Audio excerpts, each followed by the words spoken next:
Welcome to Howard's Opinion, the only podcast where you get my unfiltered take on the world of sports. I'm your host, Howard, and I'm excited to dive into today's top stories. We've got a lot to cover, but let's start with the Ryder Cup, which is currently underway at Bethpage Black in New York. The U.S. team, led by Captain Keegan Bradley, is facing an uphill battle after a tough first day. They're trailing Team Europe 5-5, and it's clear that they need to regroup and come up with a new strategy if they want to turn things around.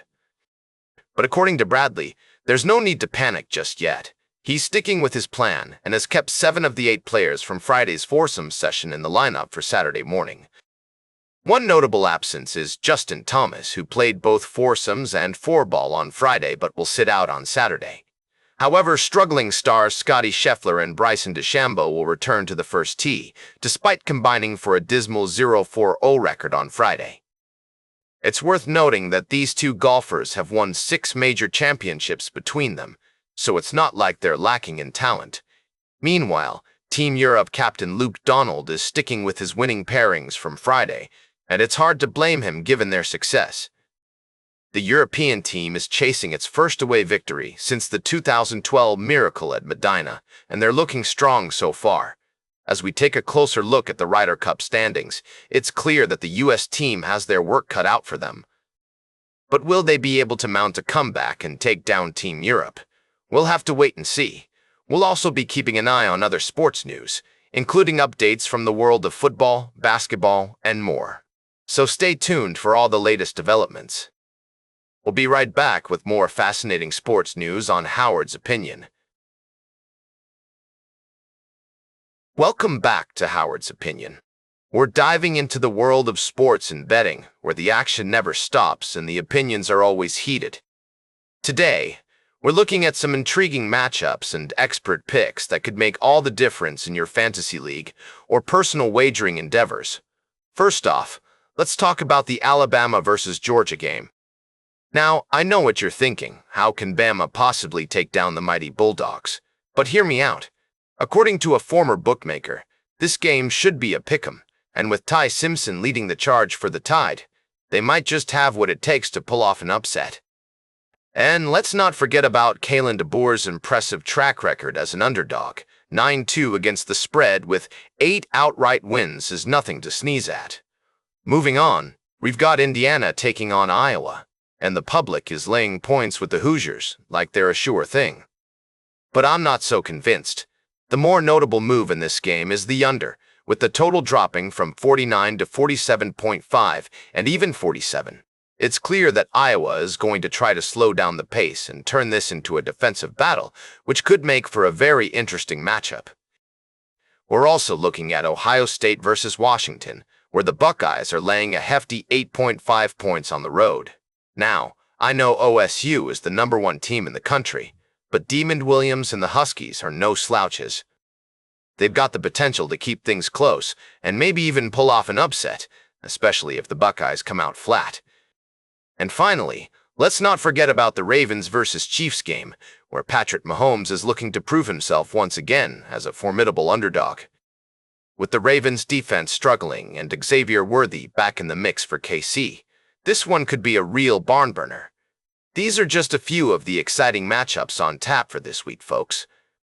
Whether you're a seasoned bettor or just looking for some expert advice, there's something for everyone in the world of sports. Stay tuned for our final story of the day, right here on Howard's Opinion.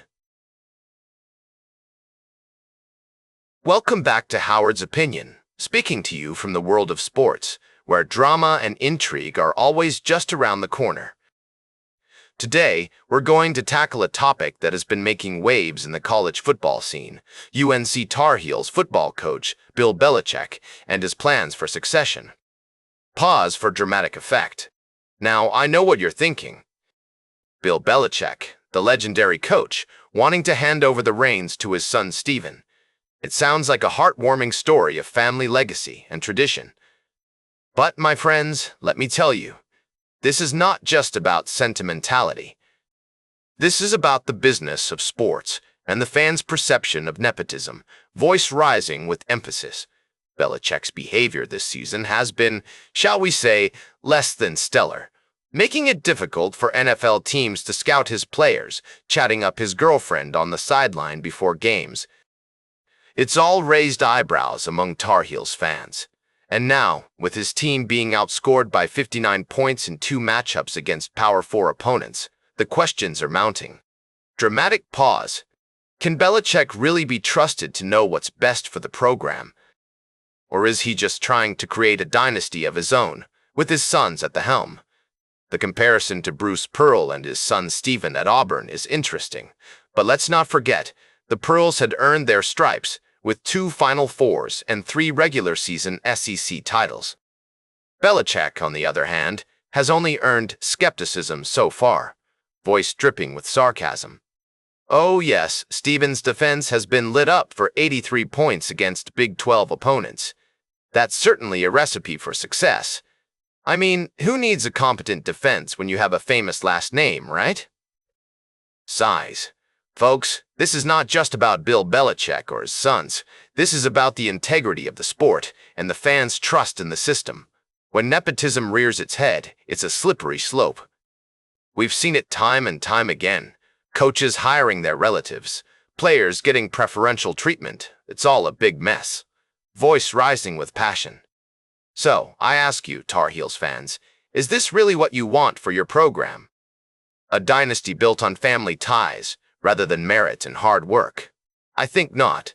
It's time for Belichick to put the interests of the team and the fans above his own family ambitions, concluding with a flourish. That's all for today's Howard's Opinion. Remember to like, share, and subscribe, and until next time, these are some of my humble thoughts. The drama of athletic competition is always fascinating, but when it comes to nepotism and favoritism, we must draw the line. The integrity of sports depends on it.